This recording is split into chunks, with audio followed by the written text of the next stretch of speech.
Hello everyone, welcome back to our channel. I am Shivani Mantripedda. So today we are going to discuss about structural transformation of Indian economy. So we are having Harinath Reddy sir with us. Hello sir. Hi Shivani. So what do you mean by structural transformation of Indian economy? Structural transformation of Indian economy అంటే భారత ఆర్థిక వ్యవస్థలో నిర్మాణాత్మకమైన మార్పులు. అంటే మనకు 1950 నుంచి 2025 దాదాపు గత 75 సంవత్సరాల్లో భారత ఆర్థిక వ్యవస్థలో నిర్మాణాత్మకమైన మార్పులు జరిగాయా అనేది ఒక ప్రశ్న. ఇది చాలా ముఖ్యమైన ప్రశ్న. ఎందుకంటే మనకు ప్రతి ఆర్థిక వ్యవస్థలో 3 రంగాలు ఉంటాయి. ప్రాథమిక రంగము, ద్వితీయ రంగము, తృతీయ రంగము అంటాం. So primary sector, secondary sector, tertiary sector అంటాం. వీటికి వేరే పేర్లు కూడా ఉన్నాయి. ఇప్పుడు ప్రాథమిక రంగాన్ని వ్యవసాయ మరియు అనుబంధ రంగాలు అంటారు. సెకండరీ సెక్టార్ని పారిశ్రామిక రంగం అని కూడా అంటారు. అలానే టెర్షరీ సెక్టార్ని సేవా రంగం అని కూడా అంటారు. సో మీరు జాతీయ ఆదాయంలో వ్యవసాయము, పరిశ్రమలు, సేవా రంగం, సో వీటి వాటా గత 75 సంవత్సరాల్లో పెను మార్పులకి లోనయిందా?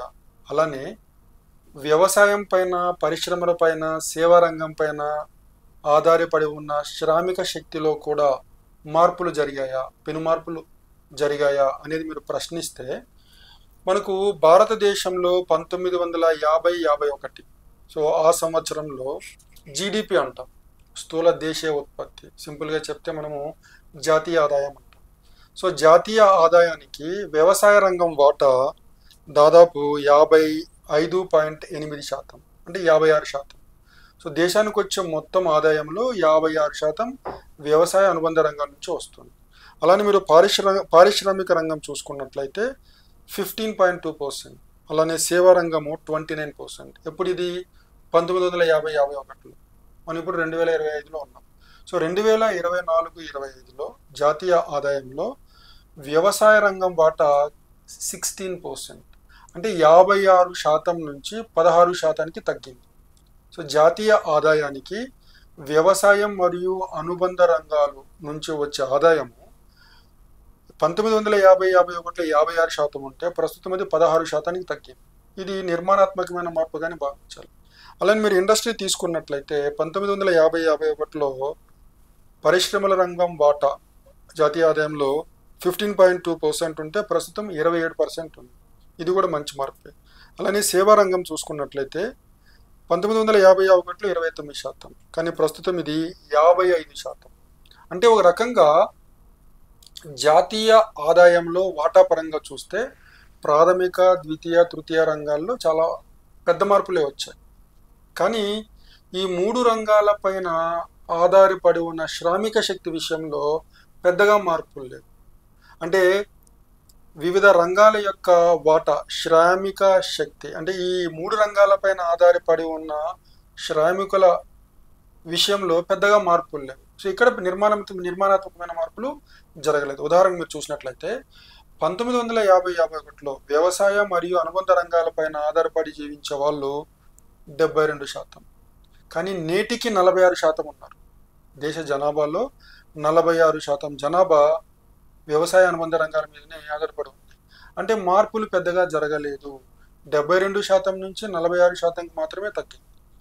కానీ వ్యవసాయ రంగాల నుంచి వచ్చే ఆదాయం 16%, ఈ ఆదాయం పైన డిపెండ్ అయ్యే వారి సంఖ్య 46%. అందుకనే మనకు వ్యవసాయ రంగంలో గ్రామీణ ప్రాంతాల్లో ఆర్థిక ఫైనాన్షియల్ డిస్ట్రెస్ ఉంది. సో దాదాపు గత దశాబ్ద కాలంలో 10 ఏళ్లలో దాదాపు 1,00,000 మంది రైతులు ఆత్మహత్యలు కూడా చేసుకున్నారు. ఇది ఆలోచించాల్సిన విషయం. అలానే మీరు పారిశ్రామిక రంగం చూసినట్లయితే 1950-51లో పారిశ్రామిక రంగం మీద ఆధారపడి ఉన్న శ్రామిక శక్తి 11%, అది 24%కి పెరిగింది. ఇది కూడా పెద్ద మార్పుగా మనం పరిగణించకూడదు. అలానే సేవా రంగం పైన ఆధారపడి ఉన్న శ్రామిక శక్తి 1950-51లో 16.7%, కానీ ప్రస్తుతం ఇది 30%. అంటే భారతదేశంలో, భారత ఆర్థిక వ్యవస్థలో జాతీయ ఆదాయంలో భాగంగా, జాతీయ ఆదాయంలో వాటా పరంగా చూసినట్లయితే ఈ 3 రంగాల వాటా పెను మార్పులకి లోనైంది. కానీ ఈ 3 రంగాల మీద ఆధారపడే శ్రామిక శక్తి విషయంలో పెద్దగా మార్పులు జరగలేదు. So there is structural transformation when it comes to contribution of the 3 sectors to national income. when it comes to the share of the three sectors in terms of workforce distribution, not a much big change. So this is what we can say about structural transformation of Indian economy. Sir, what does India perform comparing with China? So ఇది మంచి ప్రశ్న. మీరు భారత ఆర్థిక వ్యవస్థ పనితీరుని China ఆర్థిక వ్యవస్థ పనితీరుతో పోల్చినట్లయితే స్పష్టంగా మనకు తెలిసిపోతుంది చైనా పనితీరు చాలా సమర్థవంతంగా ఉంది. ఉదాహరణకి మీరు చూడండి, ప్రస్తుతం చైనాలో వ్యవసాయ రంగం వాటా, చైనా జాతీయ ఆదాయంలో వ్యవసాయ రంగం వాటా కేవలం 6.8%, ఇండియాలో 16%. అలానే వ్యవసాయ రంగం మీద ఆధారపడుతున్న జనాభా ఇండియాలో 46%, చైనాలో కేవలం 22%. అలానే మీరు పారిశ్రామిక రంగం చూసినట్లయితే జీడిపికి పారిశ్రామిక రంగం చేస్తున్న తోడ్పాటు 36.5%, పారిశ్రామిక రంగం మీద ఆధారపడుతున్న శ్రామిక శక్తి 29%. అలానే చైనా జాతీయ ఆదాయంలో సేవల రంగం వాటా 56.7%, ఈ సేవల రంగం మీద ఆధారపడి ఉన్న శ్రామిక శక్తి 48.8%. అంటే మీరు చైనా ఆర్థిక వ్యవస్థ పనితీరును పరిశీలించినట్లయితే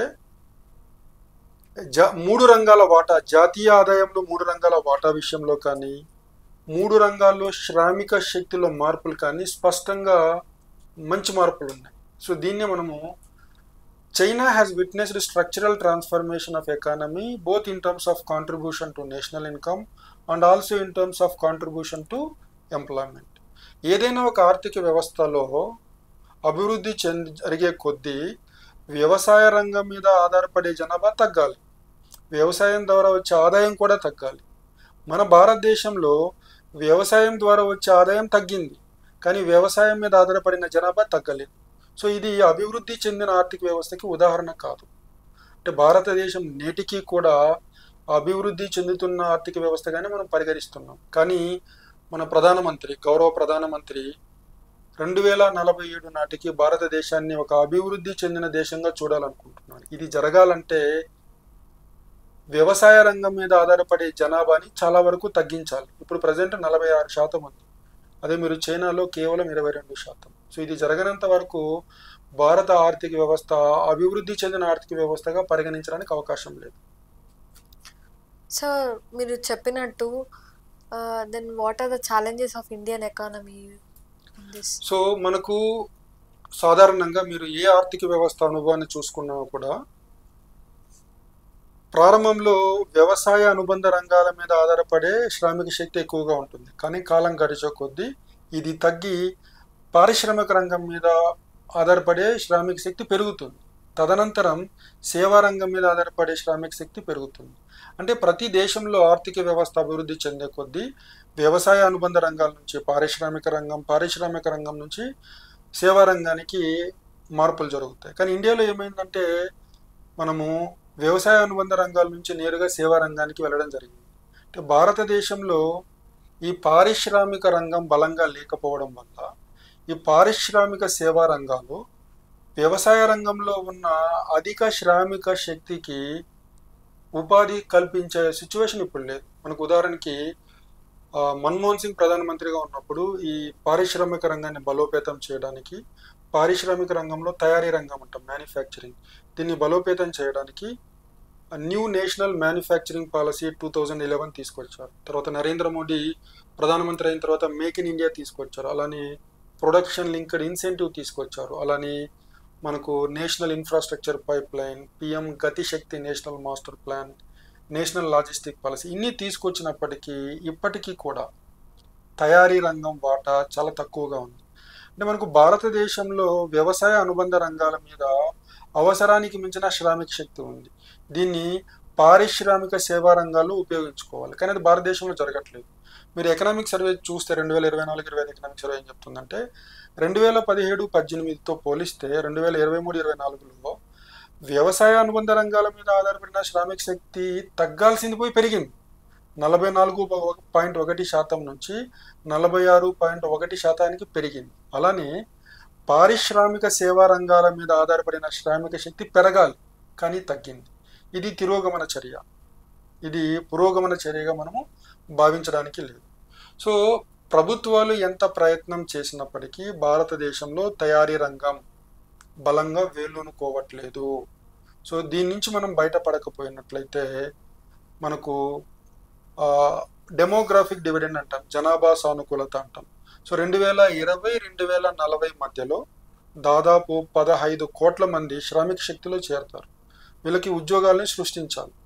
అందుకని ఎకనామిక్ సర్వే 2024-25 ఏం చెప్తుందంటే ప్రతి సంవత్సరం భారతదేశంలో 78 లక్షల ఉపాధి కల్పించాలి, 78 లక్షల ఉద్యోగాలను సృష్టించాలి.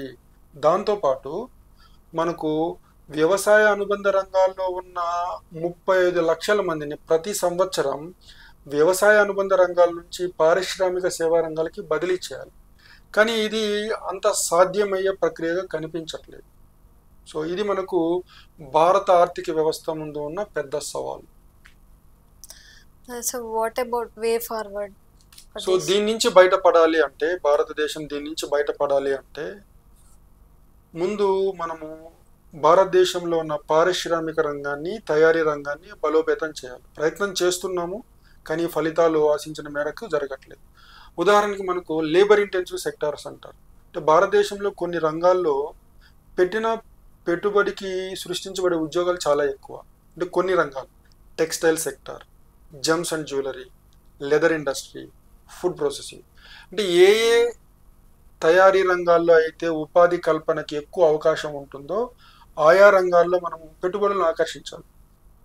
అలా ఆకర్షించినట్లయితే ఈ రంగాల్లో ఉపాధి సృష్టి జరుగుతుంది. వ్యవసాయ అనుబంధ రంగంలో ఉన్న అదనపు శ్రామిక శక్తిని ఇందులో మనము అబ్జర్వ్ చేసుకోవడానికి ఛాన్స్ ఉంటుంది. అందుకని కేంద్ర ప్రభుత్వము ప్రొడక్షన్ లింక్డ్ ఇన్సెంటివ్ స్కీమ్ అనే దాన్ని తీసుకొచ్చింది. సో ఇప్పుడున్న పథకాలను మరింత బలోపేతం చేసి చాలా సమర్థవంతంగా అమలు చేసినట్లయితే మనం ఈ సమస్య నుంచి బయటపడే అవకాశం ఉంది. మరొక సమస్య ఏంటంటే ఈ మధ్యకాలంలో అందరూ ఆర్టిఫిషియల్ ఇంటెలిజెన్స్ అంటున్నారు. సో ఈ ఆర్టిఫిషియల్ కృత్రిమ మీద ప్రభావం వల్ల మరింతగా ఉద్యోగాల ఉపాధి కల్పన తగ్గే అవకాశం ఉంది ప్రపంచవ్యాప్తంగా, కేవలం భారతదేశంలోనే కాదు. సో మనకు ప్రపంచవ్యాప్తంగా ఆర్థికాభివృద్ధి జరుగుతోంది, కానీ ఉపాధి కల్పన జరగట్లేదు. We say there is economic growth but jobless economic growth because labour is being replaced by technology and machines.